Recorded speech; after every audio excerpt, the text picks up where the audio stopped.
Hey everybody, it's me, Rhiannon again. I am here today to talk to you about using events to gain customers and to expand your business, expand your team, expand your network, and all of the different ways in which you can be more successful at using your vendor events to your advantage. I've got a pretty decent list of things today. It's not too bad.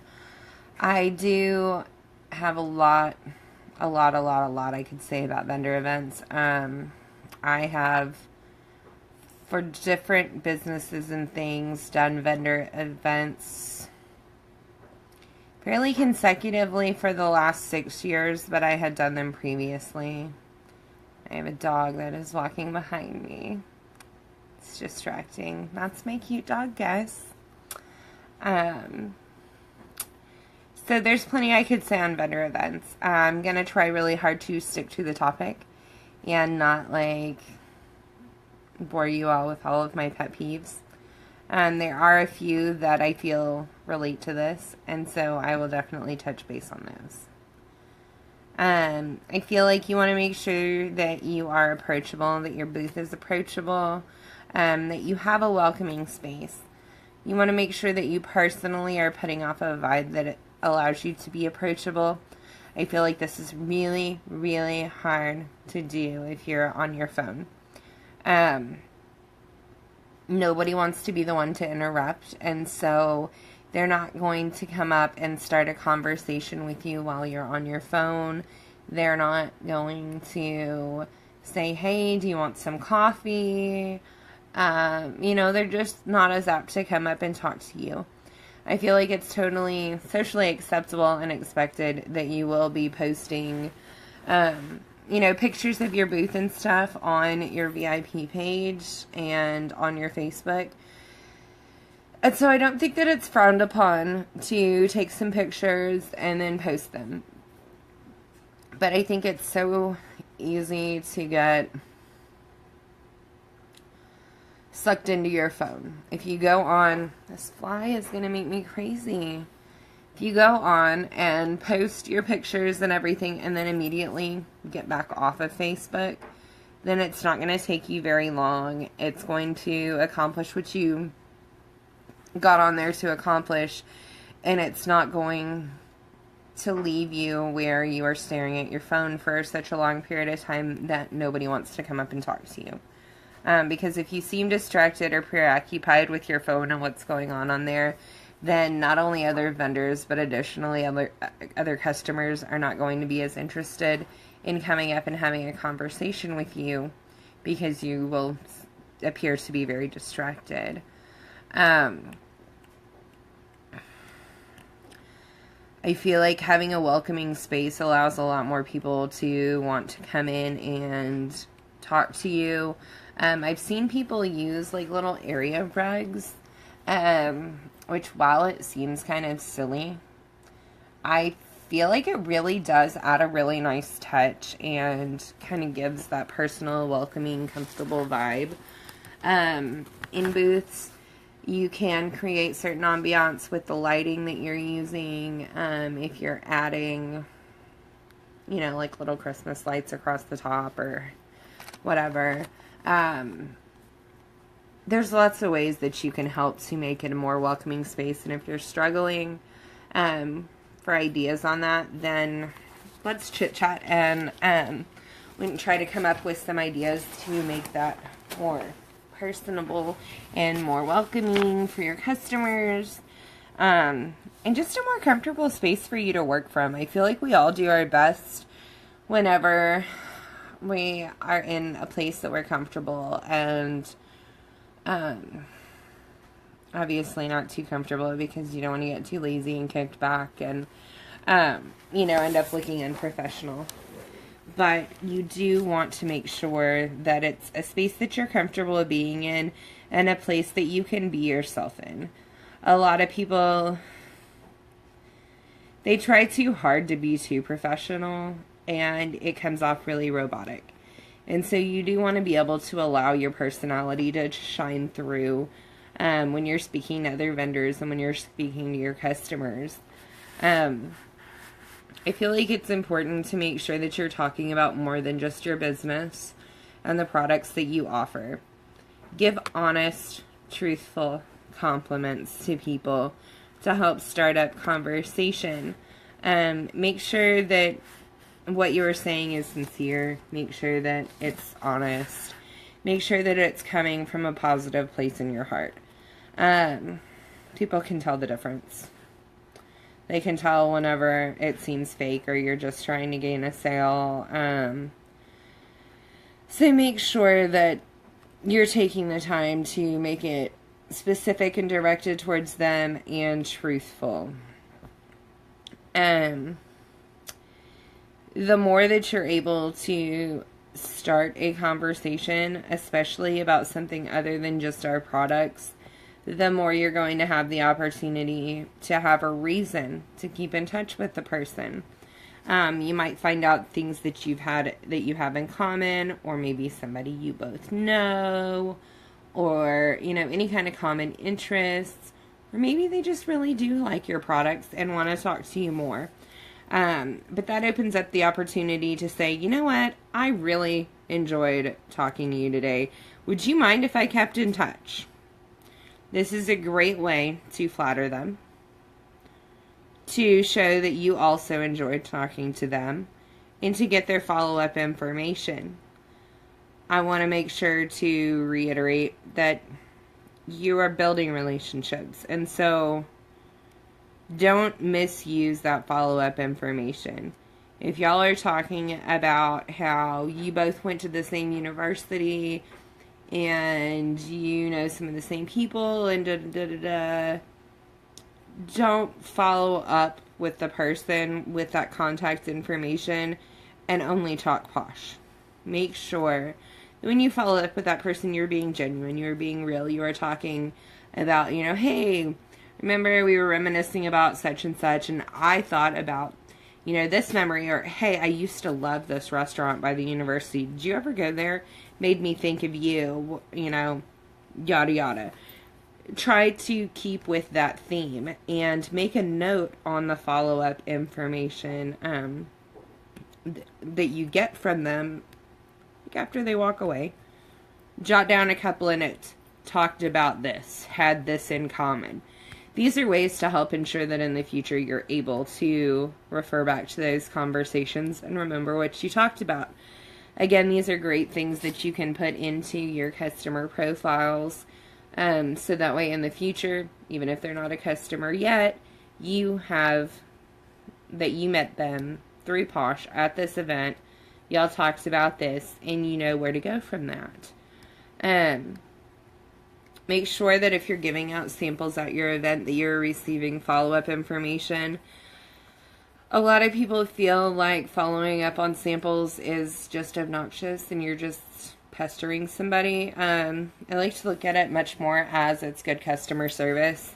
You're checking in to make sure that they enjoyed the product and to offer alternatives if they didn't for some reason.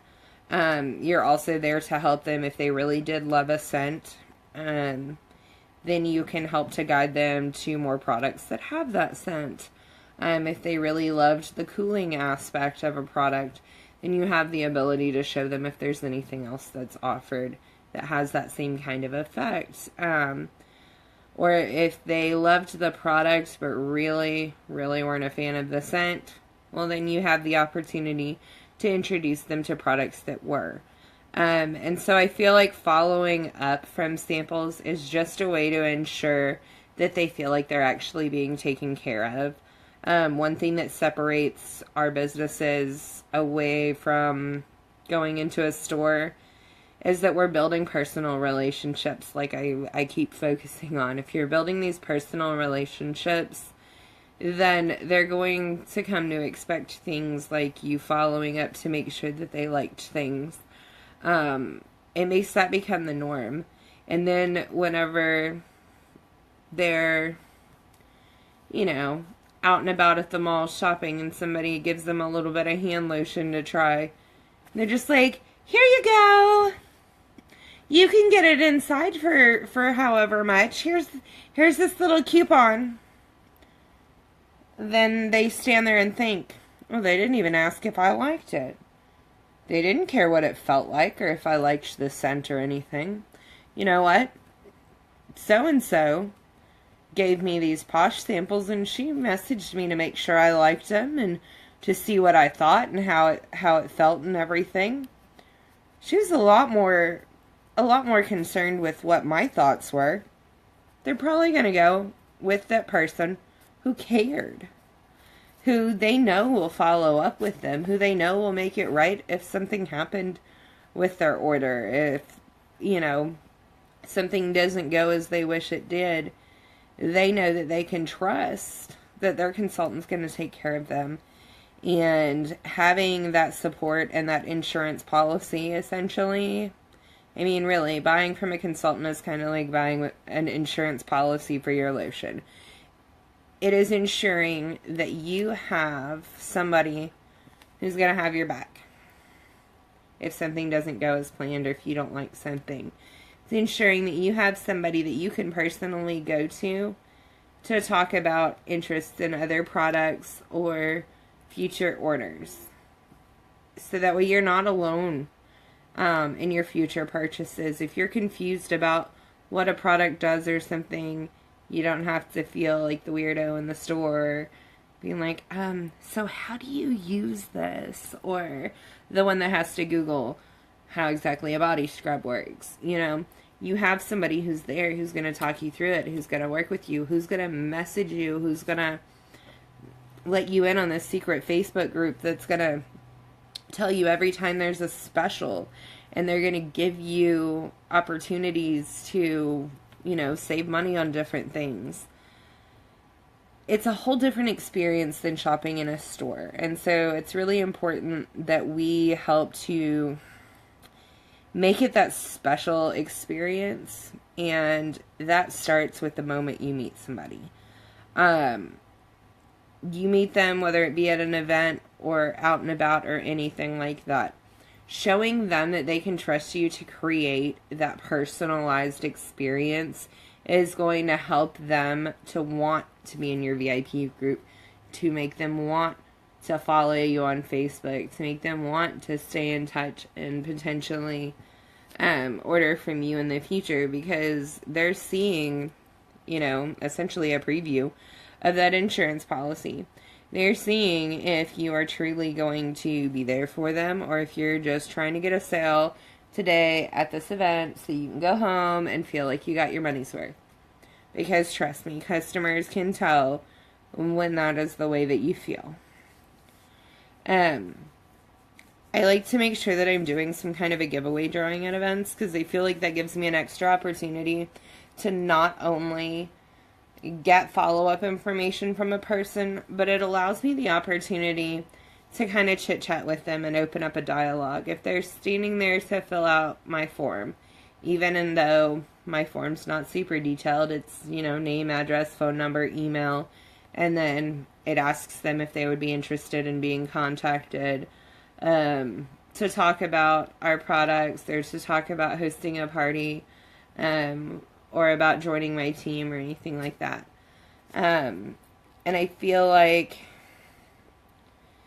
having that opportunity of them filling that out, it gives me the time to bring up different things and talk to them, whether it be, oh, you're from such and such, awesome, I live right around the corner from there, as you're seeing what they fill out. Or say that they're interested in getting more information about joining your team. You can say, hold on just a second. I've got something. So how about I send this home with you? It's got some great information about joining my team. And then I'd like to follow up with you in a couple of days so you and I can talk one-on-one about what all's involved. But this will give you a chance to read up a little bit about it, so that way you'll know if you have any questions for me. If they're interested in hosting a party and it says it on there, you can say, what, I've got my calendar here. If you want, we could go ahead and book something now. If you'd like, I can contact you later on and then we can do it. It's, whichever works better. But if you want to go ahead and secure a date so I don't book anything else for that time frame, I'd love to just get you on the calendar right now. You can talk to them about, hey, I love your handwriting, because let's face it, I've come across some people with some really great handwriting, and mine is not. And so I like to give compliments where they're due, especially when it comes to stuff like that. But I think it's a great way to open up conversation, as well as obtain follow-up information, and it gives you the chance to, at least one person, whoever wins, that you get to meet up with them again, or you can mail them their stuff, either way. But you get the opportunity to be in contact with them again, to give them their price, which is always nice. Be personable and dress nice. I don't mean like wear a suit and tie or wear a dress, because those wouldn't be very comfy to do an event in, but you don't want to look like a hobo, especially if you're selling soaps and lotion. You need to look like you bathe. Just plain and simple. Let's be real here. You want to make sure that you look presentable. I know somebody on the team who, I'll let her remain anonymous. If she wants to call herself out, she can. Not too long ago, posted about how, like, the man that was a vendor in the booth next to her decided that it was hot enough he didn't need his shirt on anymore. That would stop me from going to his booth. I'm just saying. And I think she said that the woman at the booth, like, had her shirt, like, tucked up under her boobs with her belly hanging out. And, I mean, again, like, that would probably make me a little bit more apprehensive to go near the person's booth. Because I feel like a certain aspect of professionalism is always needed, especially whenever you're dealing with personal hygiene products. You want to make sure that you are looking like you are hygienic. And you also want to make sure, I mean, I don't know, that much skin exposed and sweat and touching the products, it gives off a really gross vibe to me. Obviously I have no idea what those people were selling at that event that she did, but I still don't think I would have, like, I would have needed to keep my space on that one. I feel like it's just really important to look like you're there for business, but be able to keep a relaxed and personal touch. You are a home-based business. You are your own boss. You get to decide what you wear. Nobody's going to tell you otherwise. You probably don't need to wear, like, your pink bunny slippers or, whatever. But, I mean, we're selling bath products. You could technically get away with, like, having your bathrobe over something. You can totally get creative and find your own style. But make sure that you have something that's branding to you. Make sure that your outfit, that your booth, that your look says, I am a posh consultant. You obviously don't want to go in there with just, like, purple and black and look like you're with Unique, or like green and black and look like you're, what is it, It Works. Every company has their own, like, trademark colors, and so you want to make sure that you are fitting with your trademark, that you are branding yourself with, whether it be a shirt or a tablecloth or something, to make sure that it's showing your brand, and that you're keeping with a fairly professional look. Even if it is a t-shirt and jeans, if it's clean, if, it's not all wrinkled and look like it came out of the floor of your closet, you can still be okay with that. But I think it's definitely important to make sure that you're being personable and you're dressing nice, so that way you do look approachable. Talk and exchange information with, as well as try to make friends with the other vendors around you. They're going to be key in helping you to get into other vendor events and telling you about other events in the area, ones to avoid, ones to sign up for. They're The good ones, the bad ones, the ugly ones, the cold ones, the hot ones, there's tons and tons and tons. I feel like talking with other vendors about other events is the absolute best way to make sure that you are getting your name out there, that you are networking, that you are learning about what your other opportunities are as far as vendor events go. Make sure that whenever you decide you're going to walk around and talk to the other vendors, make sure that you have a stack of business cards, preferably ones with your picture on it, so that way they remember you and they know who you are. This is going to help you to network with them. Make sure you're passing out business cards to your customers. If you see somebody who's shopping a lot, ask them, have they been to other vendor events? What are some of their favorites? Ask their opinions.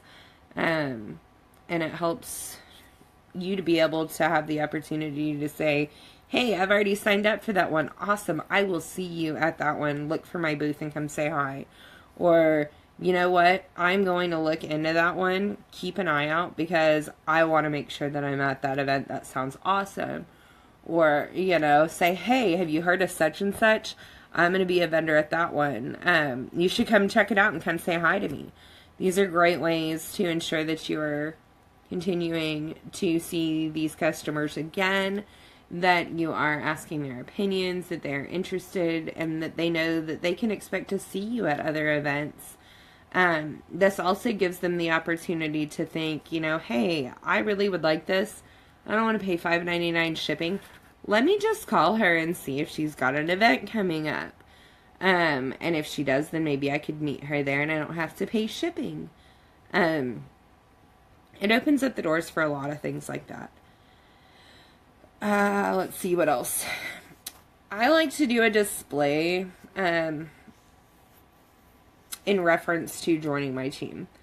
Sometimes it will say something like, jobs available, ask me about it, or looking for help, or have everything that's in the kit sitting out, $99 for all of this. I try to focus less on doing that one. While a lot of people have success with it, I feel like it also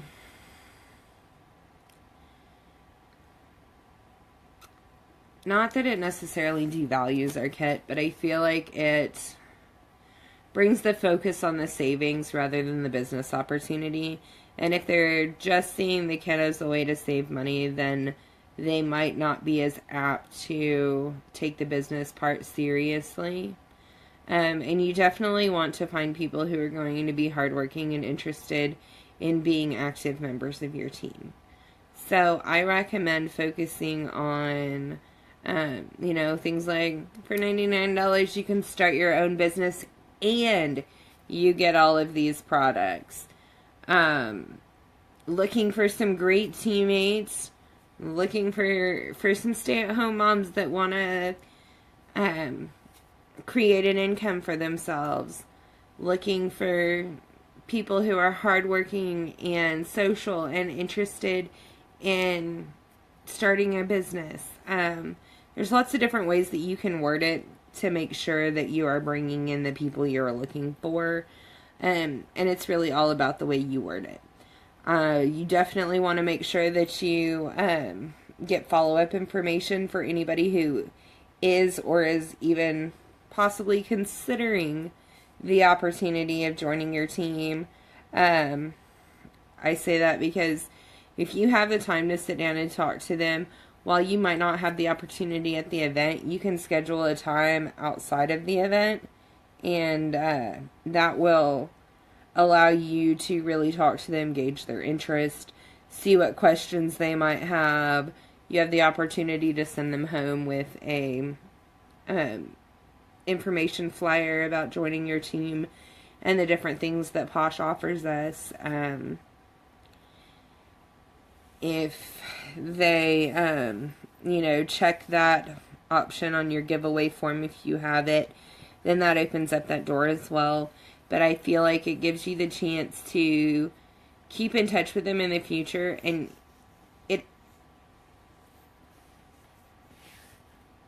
sorry, my dog was making a weird noise. It allows you the opportunity to say things like, I understand that this opportunity might not be perfect for you right now.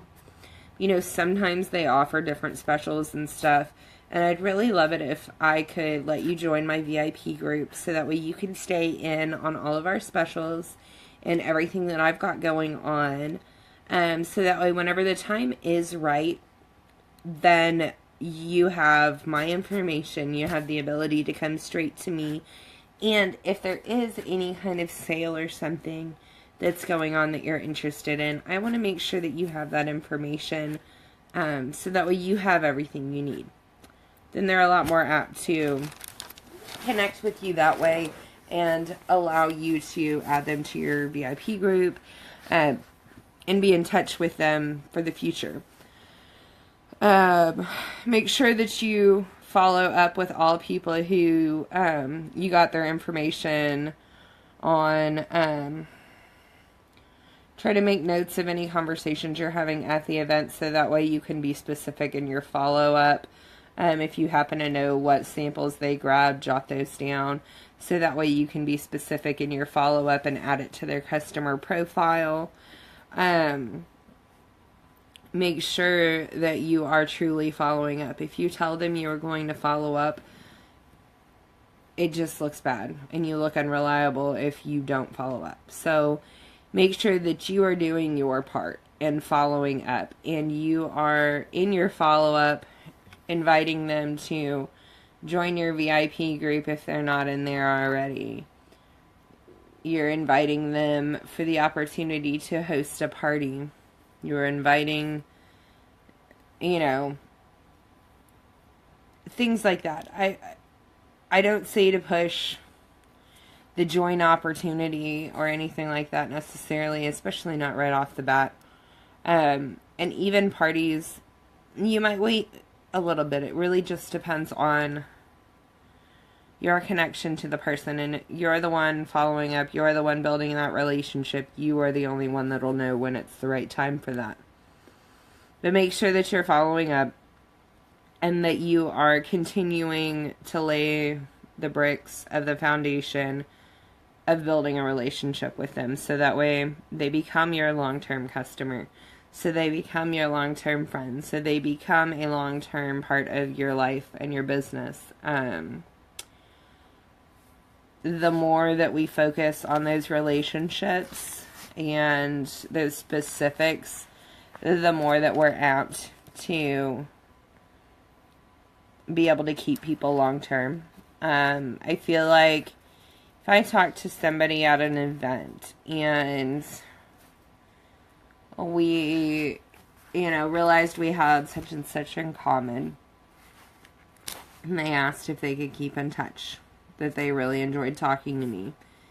And then I let them keep in touch, and then they do, and they follow up. Hey, say it's a sports game or something. I'm totally not into sports, but, hey, thought of you today, such and such won. Thought I'd check in on you. I really enjoyed meeting you at the event, blah, blah, blah. I'm going to feel like, you know what? They really remembered me and I stuck out. And I remember them, maybe we could be friends. And so they're going to have a deeper connection than that one person that sold that stuff. I don't remember everybody who sells everything at every event I go to.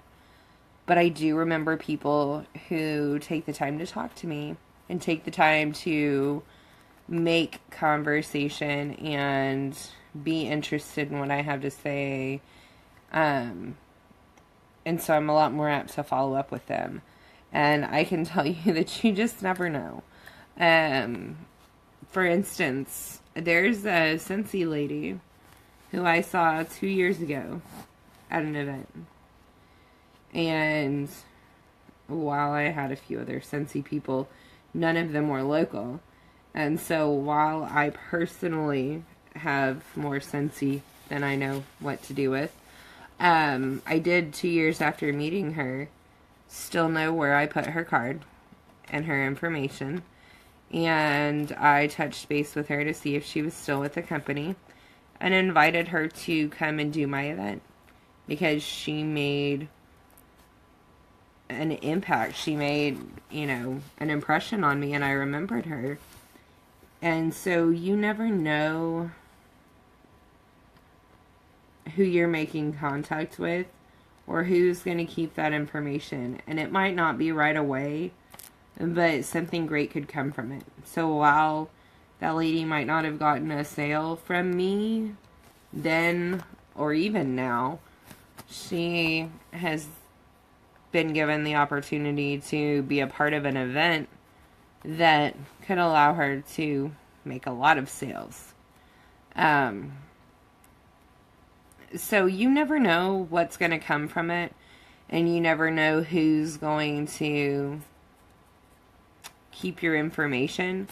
So I think that the best way to help ensure that you're getting the most out of it is to get the right impression, be personable, be approachable, and follow up with the people you do meet. Do your absolute best to get their follow-up information so that way you can build their relationship. And you can even have, if you're talking to somebody, you'd be like, you know what, hey, I would love for you to join my VIP group on Facebook and follow up to keep in touch on the business side. And this will give me access to find your profile later so that way I can add you and we can talk. Would you mind? And see if they want to be added right then and there. Have people join your VIP group for a chance to win. You just never know what's going to be the magic thing. But hopefully these ideas have helped and helped to guide you to finding exactly what will work best for you. I've kind of rambled, so I'm going to go ahead and leave it at that. If you have any more, if you have any questions or ideas or anything like that, let me know. And that is all I've got for training videos that I'm doing today, but there will be more to come. Y'all have a great rest of your day, and I will talk to you later. Comment below and let me know what you thought. Let me know what you learned. Let me know what else you want to learn. Y'all have a good one.